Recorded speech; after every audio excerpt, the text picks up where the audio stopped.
Hello नमस्कार friends, आपका एक बार फिर स्वागत है आज की नई वीडियो में। फ्रेंड्स, इससे पहले हम रोड सेफ्टी की 2 वीडियो अपलोड कर चुके हैं। यदि आपने वो नहीं देखी है तो उन वीडियो को भी आप जाकर देख लीजिए। क्वेश्चन नंबर 2, कार में सादा आईना दर्शाता है, असली छवि दर्शाता है। दुर्गति मार्ग पर साइड पट्टी का प्रयोग किया जाता है आपत्ति स्थिति में रुकने के लिए। असुरक्षित रेलवे क्रॉसिंग पर रुकें। अगर ट्रेन पार नहीं कर रही हो तो केवल तभी बिना गियर बदले पार करें। क्लच राइडिंग क्या है? आधे दबाए क्लच के साथ वाहन चलाना, यानी आपकी जो क्लच होती है उस क्लच को आधे दबा के रखना और साथ में वाहन को चलाना, ये होती है क्लच राइडिंग।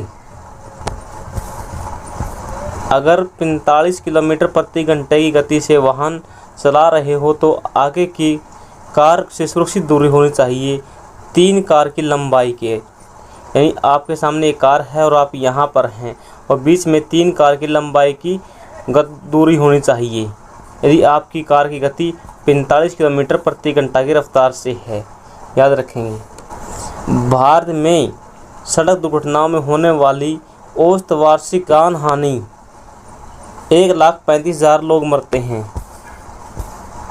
किसी टक्कर में आपको संदेह है कि दुर्घटनाग्रस्त को पीठ में चोट आई है, क्षेत्र सुरक्षित है, आपको उन्हें स्थानांतरित नहीं करना चाहिए।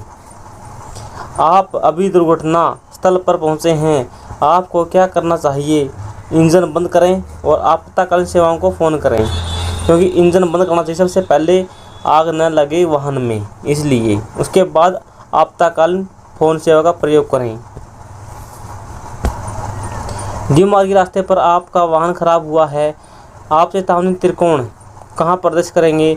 अपने वाहन के 50 मीटर पीछे, यानी आपका वाहन यहाँ पर खड़ा है, इससे 50 मीटर पीछे आप कोई सिंबल दिखाएंगे। जैसे कि आप सड़क पर देखते हैं कोई ट्रक या बस खराब हो जाता है, उससे पीछे ईंटें रखी जाती है या पेड़ की शाखाएँ गिरा दी जाती है, उससे क्या अंदाज़ा हो जाता है पीछे वाले वाहन को कि आगे जो वाहन है वो दुर्घटनाग्रस्त वाहन है या खराब हुआ वाहन है। टक्कर के बाद चालक को सदमा पहुंचा है, आप क्या करना चाहिए? उन्हें अकेला छोड़ें बिना पुनः आश्वासन दें, यानी उसको अकेला नहीं छोड़ना चाहिए, उसको अकेला मत छोड़ो और उसको पुनः आश्वासन दें कि कोई बात नहीं, ठीक हो जाएगा तुम। असुरक्षित रेलवे क्रॉसिंग पर आपका वाहन खराब हुआ है, आप सबसे पहले क्या करेंगे?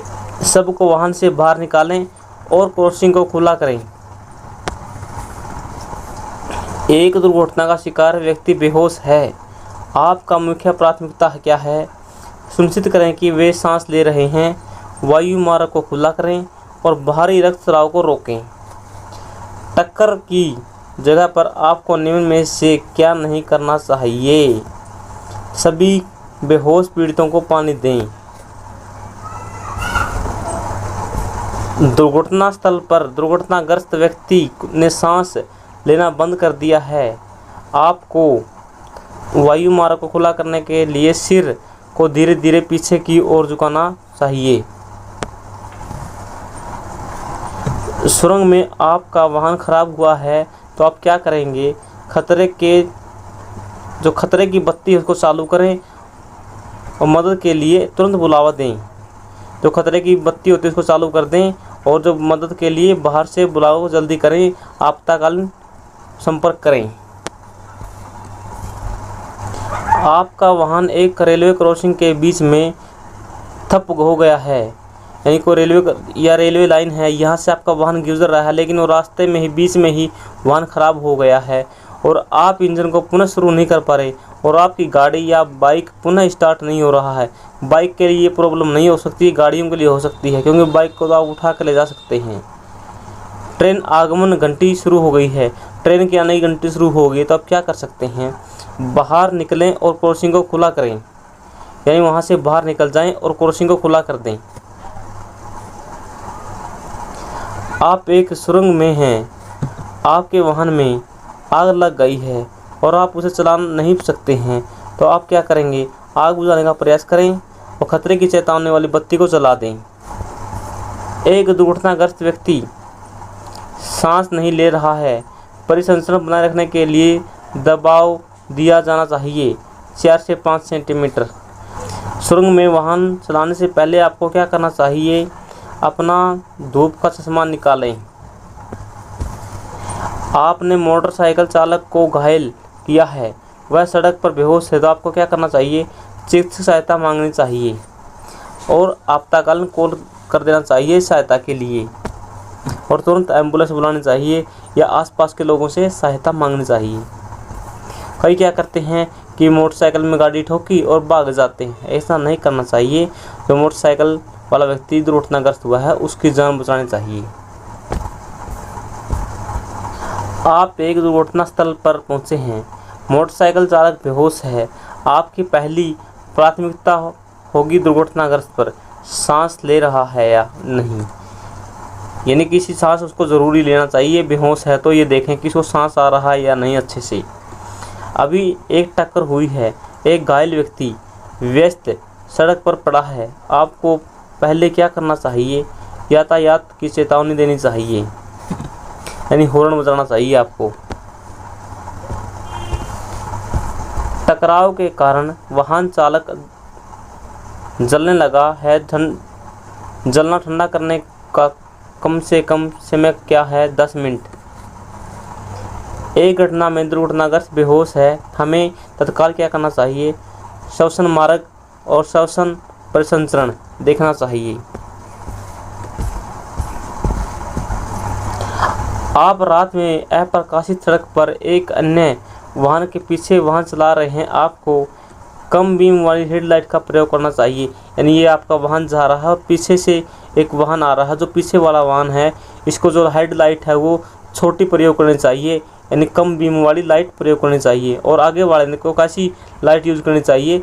जो लंबे बीम वाली लाइट होती है वो करनी चाहिए। 2 सेकंड का नियम बताता है सामने के वाहन से सुरक्षित दूरी। आप यातायात में सड़क की गति सीमा पर वाहन चला रहे हैं, पीछे का वाहन चालक ओवरटेक करने की कोशिश कर रहा है, आपको क्या करना चाहिए? ओवरटेक क्या होता है? एक साधन से आगे निकलना, यानी क्रॉसिंग करना। एक स्थिर गति रखनी चाहिए और पीछे के चालक को ओवरटेक करने की अनुमति देनी चाहिए, यानी पीछे से जो वाहन आ रहा है उसके आगे जाने की अनुमति देनी चाहिए। और अपने व्हीकल की या तो गति सेम रहनी चाहिए या उस गति को कम कर सकते हैं, ज़्यादा करने की कोशिश न करें। ऐसा करने से दुर्घटनाग्रस्त हो सकती है कोई। आप एक जेब्रा क्रॉसिंग पर पहुंचकर, जेब्रा क्रॉसिंग क्या होती है? जहां से मानव निकलते हैं या मानव आ जा सकते हैं, पैदल चलने वाले रास्ता होता है। जेब्रा क्रॉसिंग करने के लिए इंतज़ार कर रहे हैं, आपको क्या करना चाहिए? अपने वाहन की गति को कम करना चाहिए या रोक देना चाहिए।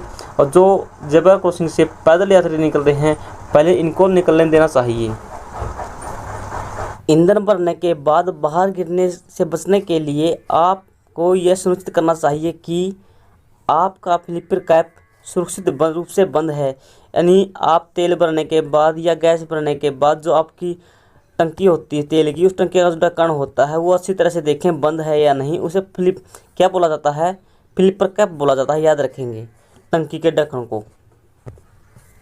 आप जेब्रा क्रॉसिंग पर पैदल चालकों के लिए ये याद रखेंगे, जो जेब्रा क्रॉसिंग होती है ये पैदल चालकों के लिए होती है। सड़क पार करने जाने का इंतज़ार कर रहे हैं, वे सड़क पार करना शुरू नहीं कर रहे हैं, आपको क्या करना चाहिए?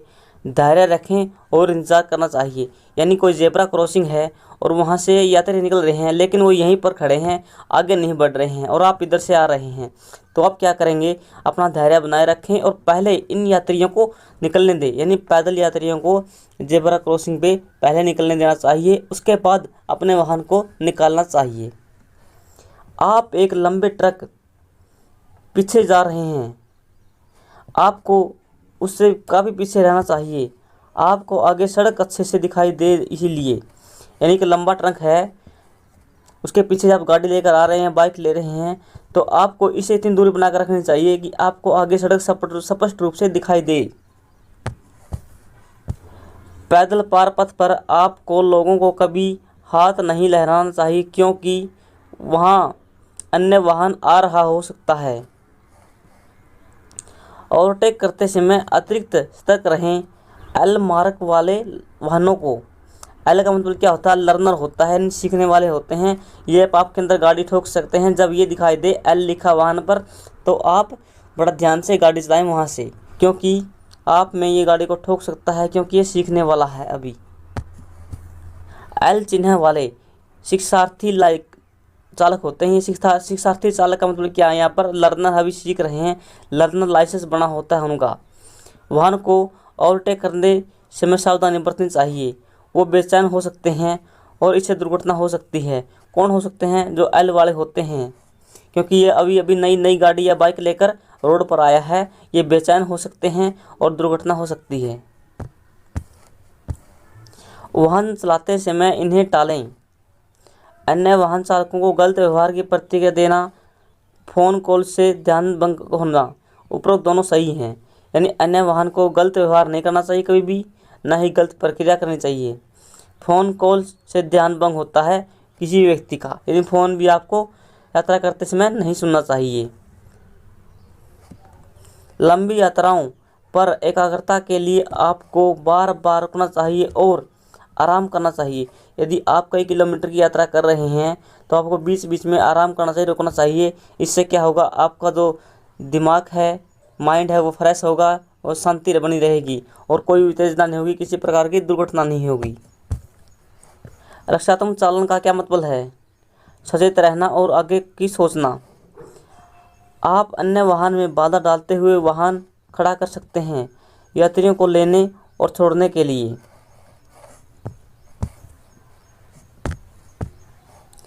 हम एक सप्ताह में एक बार 4 बजे मिलते हैं। यह हमारे घर और कार्यालय में 20 मिनट की दूरी पर है। हमें संभावित देरी के कारण 25 से 30 मिनट पहले निकलना चाहिए। आपके एग्ज़ाम में ऐसे प्रश्न भी आ सकते हैं, देख लीजिए। इनमें से क्या रात में आपका दृश्य कम कर सकते हैं। रंगे हुए चश्मे बिल्कुल कर सकते हैं, यानी रंगीन चश्मे रात के समय, और जो गुफाएं होती हैं, सुरंग होती हैं, उनमें का प्रयोग नहीं करना चाहिए रंगीन चश्मे का। आग के कांच में सूर्य प्रकाश का नियंत्रण फिल्में, ये दोनों कर सकते हैं आपको दृश्यता कम। कहाँ पर, सुरंग में भी और रात्रि के समय, याद रखेंगे इनको। आप एक खराब सतह वाली सड़क पर एक दोपहिया वाहन के पीछे जा रहे हैं। आपको सुनिश्चित करना चाहिए कि आप काफ़ी पीछे रहें। बाहर देखना चाहिए, क्योंकि लड़खड़ा सकते हैं दोनों। यानी जो दोपहिया वाहन है, ख़राब सड़क है, उस पर जा रहे हैं आप और आपके पीछे की गाड़ी है, तो गाड़ी वाले को देखना चाहिए कि जो आगे दोपहिया वाहन जा रहा है ये अच्छे से चल रहा है या नहीं, क्योंकि डगमगा सकता है, गिर सकता है, दुर्घटना हो सकती है। वाहन चलाते समय थकान को रोकने के लिए सबसे अच्छा तरीका कौन सा है, आराम करने का। लंबी यात्रा पर हैं तो आप रेस्ट करें। आपके रुकने की कुल दूरी बहुत लंबी होगी जब वाहन चला रहे हो। बारिश में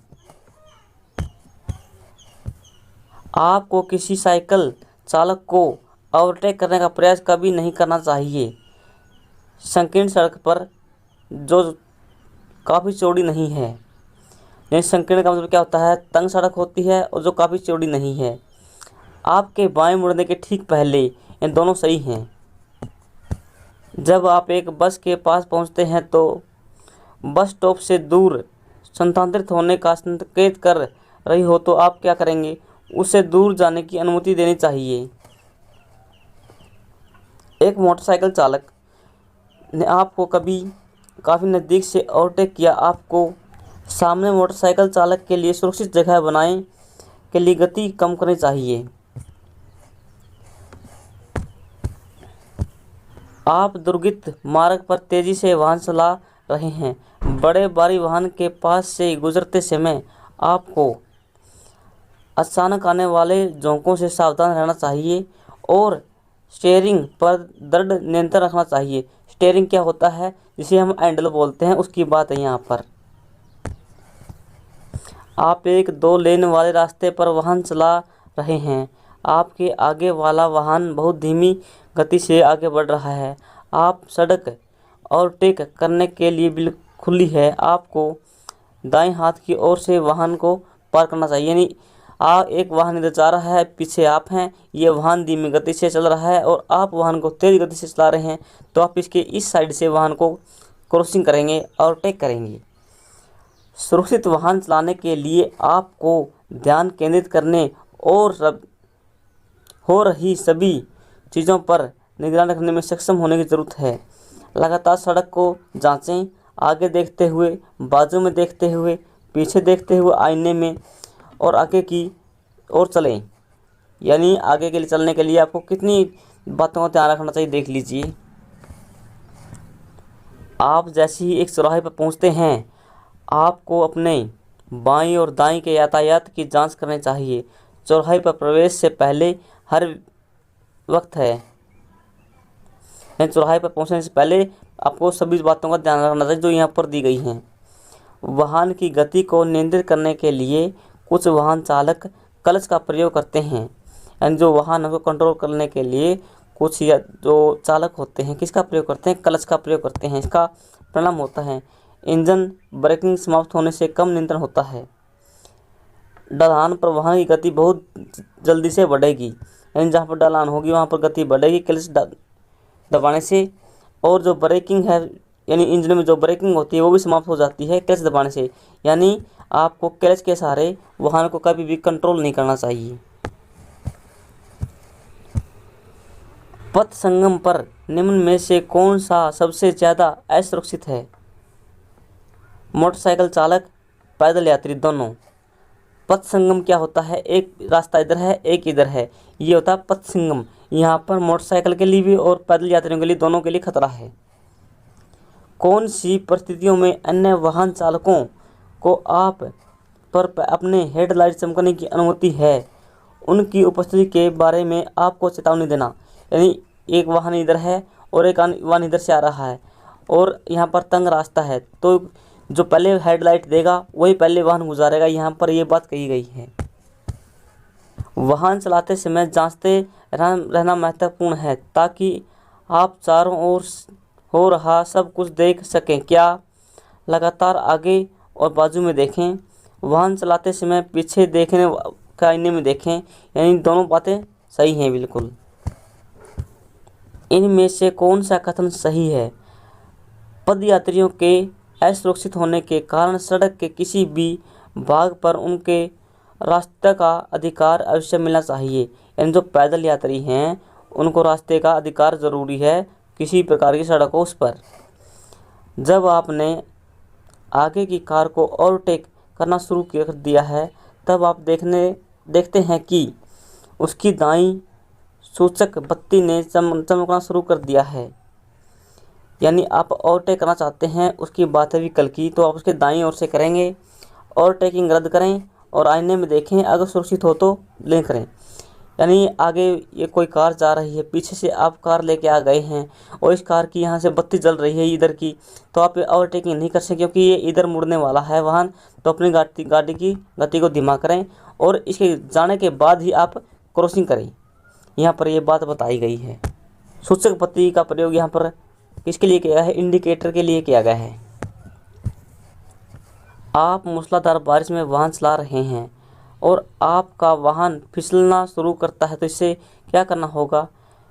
एक्वाप्लेनिंग कहते हैं इसको। क्या बोला जाता है? एक्वाप्लेनिंग। यानी बारिश हो रही है, बारिश में आप बाइक चला रहे हैं, आपकी बाइक ने फिसलना शुरू कर दिया है, तो आप उसे क्या कह सकते हैं? एक्वाप्लेनिंग। याद रखेंगे, एग्जाम में पूछा जा सकता है। आप अपने वाहन पर हॉर्न कब बजा सकते हैं? अन्य चालकों की अपनी उपस्थिति के बारे में सचेत करने के लिए। दुर्गति मार्ग को जोड़ती और उससे बाहर निकलने वाली सड़क को कहा जाता है स्लिप रोड। यानी दुर्गति मार्ग को जोड़ने वाली, उससे बाहर निकलने वाली सड़क को क्या कहा जाता है? दुर्गति स्लिप रोड। और रोकने के लिए ब्रेक लगाते समय ब्रेक लगाने से पहले अपने पीछे के आईने को देखें। निम्न में से क्या चालक का ध्यान भंग हो कर सकता है? यदि आप गाड़ी चला रहे हैं और गाड़ी में संगीत बज रहा है, तो जो चालक होता है इसका ध्यान भटक सकता है, भंग हो सकता है। इसीलिए चालक को अपनी गाड़ी में कभी भी संगीत का प्रयोग नहीं करना चाहिए।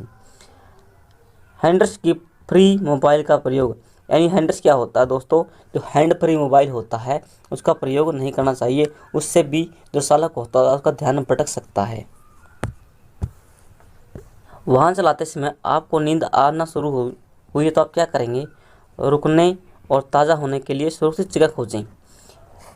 सड़क पर अपने वाहन को मोड़ते समय आपको अन्य सड़क उपयोगकर्ताओं के लिए चारों ओर जांचें। यात्रा के दौरान आपका मोबाइल फ़ोन बजता है तो आपको क्या करना होगा, उपयुक्त सुरक्षित जगह ढूंढें और उसके बाद अपने वाहन को रोकें और कॉल सुनें। वाहन चलाते समय आपकी एकाग्रता खोने की सबसे अधिक संभावना, अगर आप मोबाइल फ़ोन प्रयोग कर रहे हैं तो वाहन चालक को आपकी एकाग्रता भंग हो सकती है, याद रखेंगे। आप एक अनियंत्रित चौराहे पर जेब्रा क्रॉसिंग पहुँचें तो पदयात्रियों को पहले निकलने दें, अपने वाहन की गति को कम करें या रोकें, ये बात यहाँ पर की गई है। आपको रुकने से पहले इनमें से क्या करना चाहिए, दर्पणों का प्रयोग करना चाहिए। यानी आप गाड़ी चला रहे हैं, आप पीछे देखेंगे कि कोई वाहन तो नहीं आ रहा, आप साइड में देखेंगे कि कोई वाहन तो नहीं आ रहा, और आप आगे भी देखेंगे कि कोई वाहन आगे से तो नहीं आ रहा, तभी जाकर अपनी गाड़ी को रोकें। जब आप एक खड़ी कार के पीछे से दूर स्थानांतरित हो रहे हो तब आपको वाहन के सभी दर्पणों का प्रयोग करना चाहिए और एक संकेत देना चाहिए। यानी गाड़ी रोकने से पहले या किसी गाड़ी से दूर जाने के लिए आपको संकेत देना चाहिए। दोपहिया वाहन को ओवरटेक करते समय क्या करना चाहिए, उतनी जगह छोड़नी चाहिए जितनी आपके एक कार के लिए छोड़ सकते हैं। इनमें से किन स्थानों पर आप वाहन खड़ा या इंतज़ार नहीं करेंगे, बस स्टॉप पर, इसी तरह से दूसरी खड़ी कार बाधित हो, यानी वाहन अपना खड़ा नहीं कर सकता बस स्टॉप पर, और जहाँ पर दूसरी कार खड़ी हो वहाँ पर। 3 लेन वाले दुर्गति मार्ग पर दाहिने हाथ की लेन का इस्तेमाल किस लिए किया जाता है, ओवरटेकिंग करने के लिए। एक चौराहे पर कोई संकेत या सड़क चिन्ह नहीं है, 2 वाहन आते हैं, किसको प्राथमिकता देनी चाहिए, दाईं ओर से आ रहे वाहन को प्राथमिकता देनी चाहिए। इनमें से किन अवसरों पर आपको अपना वाहन अवश्य रोकना चाहिए, जब कोई दुर्घटना में शामिल हो, जब एक पुलिस अधिकारी द्वारा ऐसा संकेत किया जाता है कि आप अपने वाहन को रोकें तो अपना वाहन को अवश्य रोकना चाहिए।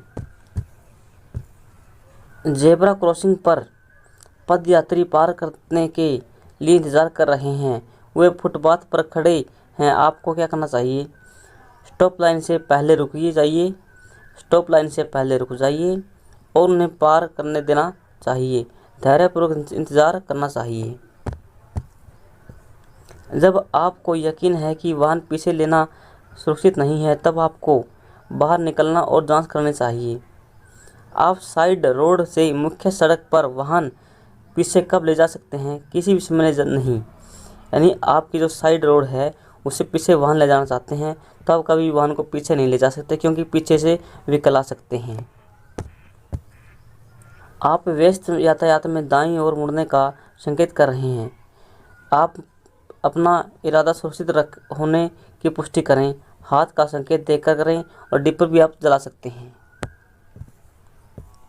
जब यातायात बत्ती काम नहीं कर रही हो तब आपको क्या करना चाहिए, कौन सी एहतियात बरतनी चाहिए, रोकें, दाएं बाएं देखें और सावधानी से आगे बढ़ें। यानी वहाँ पर बत्ती नहीं है, ना ही कोई पुलिस वाला खड़ा है, तो आप बड़े ध्यान से निकलें। मोड़ लेने के बाद आपको अपना संकेत रद्द कर दिया है, यह सुनिश्चित क्यों करना चाहिए, अन्य सड़क उपयोगकर्ताओं को गुमराह होने से बचने के लिए। यानी आपने मोड़ ले लिया है और जो आपने डिपर दिया था वो डिपर को बंद कर देना चाहिए इसके बाद, क्योंकि जो पीछे से वाहन कर आ रहे हैं वो भ्रम में पड़ जाएंगे कि ये इधर ही मुड़ेगा, लेकिन आपको जाना सीधा होता है। तो ऐसा न करें, अपने डिपर को अनावश्यक न जलाएं, ऐसा करने से जो पीछे वाहन आ रहे हैं वो भ्रम में पड़ सकते हैं। आप वाहन पीछे ले रहे हैं, वाहन पीछे लेते समय आपको मुख्य रूप से देखना चाहिए पीछे के कांच में से, यानी पीछे वाले शीशे में से देखना चाहिए कि पीछे वाहन आ रहा है, कितनी दूरी पर है। आपके सामने यात्रा कर रहे वाहन से आपको कितनी दूरी बनाए रखनी चाहिए? टक्कर से बचने के लिए पर्याप्त दूरी। अगर आप सामने का वाहन अचानक गति कम कर देता है तो रुक जाएं। यदि आप सड़क के बाईं ओर रुकना चाहते हैं तो सही प्रतिक्रिया क्या है? पीछे देखें, आईने में और जांचें, और सड़क कंधे को देखें, और अगर ऐसा सुरक्षित हो तो तभी आप वाहन रोक सकते हैं, गति कम कर सकते हैं। अन्य वाहनों के ज़्यादा नज़दीक से पीछे न चलाने का सबसे अच्छा कारण क्या है? आगे के यातायात की स्थिति का ज़्यादा बड़ा दृष्टिकोण प्राप्त करने के लिए और सामने के वाहन से टकराने से भी बचने के लिए है। अगर वह रुक जाए। पीछे से आते समय जहां 2 लेन का यातायात बत्ती के पास रुका हुआ है तो आप क्या करेंगे? उसी लेन में वाहन के पीछे रोकें।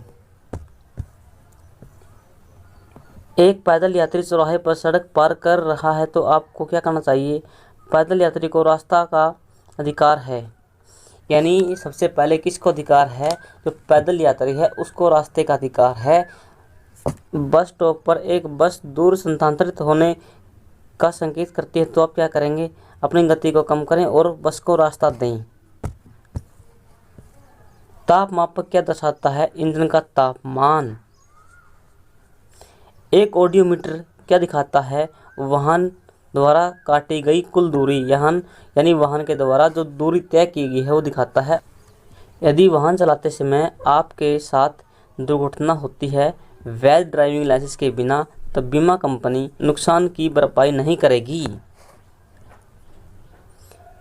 PUCC का मतलब क्या है? पॉल्यूशन अंडर कंट्रोल सर्टिफिकेट, यानी जो प्रदूषण के लिए दुम्मा पर्ची बोलते हैं, जिसे वो होनी ज़रूरी है आपके पास। निम्न में से कौन से चलन की दुर्घटना के बाद नहीं लेना चाहिए? बेहोश पीड़ितों को पानी देना। आप एक दुर्घटना की जगह पर पहुंचे हैं, आपको सबसे पहले क्या करना चाहिए? अन्य यातायात को सचेत करना चाहिए। यानी यहाँ पर कोई एक्सीडेंट हो जाता है और इधर से वाहन आ रहे हैं, इधर से वाहन आ रहे हैं, इन दोनों ओर के वाहनों को रोकना चाहिए या साइड से निकलने के लिए कहना चाहिए, ताकि जो दुर्घटनाग्रस्त स्थान पर दुर्घटनाग्रस्त हुए हैं उनको दूर किया जा सके सड़क से। कौन सी आयु वर्ग के वाहन चालकों की सबसे सड़क दुर्घटना में शामिल होने की संभावना है? 18 से 25 के युवा होते हैं, वो सबसे अधिक दुर्घटनाग्रस्त होते हैं सड़कों पर। दुर्घटना की स्थिति में पुलिस से सहायता प्राप्त करने के लिए आप कौन से दूरध्वनि का डायल कर सकते हैं? 100 नंबर प्रयोग कर सकते हैं और हरियाणा में 112 नंबर प्रयोग किया जा सकता है। आपात चिकित्सा के मामले में एम्बुलेंस द्वारा सहायता प्राप्त करने के लिए आप कौन सी दूरध्वनि संख्या डायल कर सकते हैं? यानी एम्बुलेंस की सेवा के लिए आप 102 प्रयोग कर सकते हैं, लेकिन हरियाणा में सबके लिए 112 सही है। एक वृद्ध व्यक्ति की वाहन चालन क्षमता प्रभावित हो सकती है क्योंकि वह असमर्थ हो सकता है बहुत जल्दी प्रतिक्रिया देने में।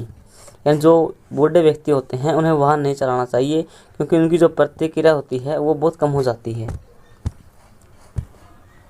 आप दवाई ले रहे हैं जिससे आपका वाहन चालन प्रभावित होने की संभावना है, क्या करना चाहिए आपको? वाहन चलाने से पहले डॉक्टरी सलाह लेनी चाहिए। वाहन चलाते समय आप एक बड़े पोखर तालाब के पास से पहुंचते हैं जो कि बाएं हाथ सड़क के किनारे करीब है, पदयात्री पानी के करीब है। पोखर से पहले अपनी गति को कम करें।